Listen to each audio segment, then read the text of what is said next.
Hello, everybody. And in this video, we are going to talk about how you can view all the contact notes for a company. Let me show you how to do that. All right. So first you want to hover over to contacts on the left and then company at the top.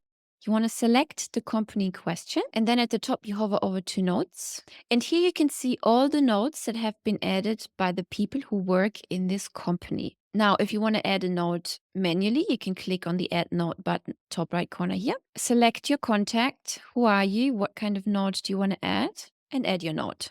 And then it will show up here. Okay, so that's one area where you can add notes. Number two, if you hover over to contacts and you find one contact that works in your company. So let's take myself for an example. You can see here at the top contact, that's me. And then at the company, you can see that I'm working for the demo company. Then at the top right, you can add a note, click add note. This note is added from contact page. Hit save. Let's cruise back to company, select a company, click on notes. Now you can see the note I've just created from the contact section, okay?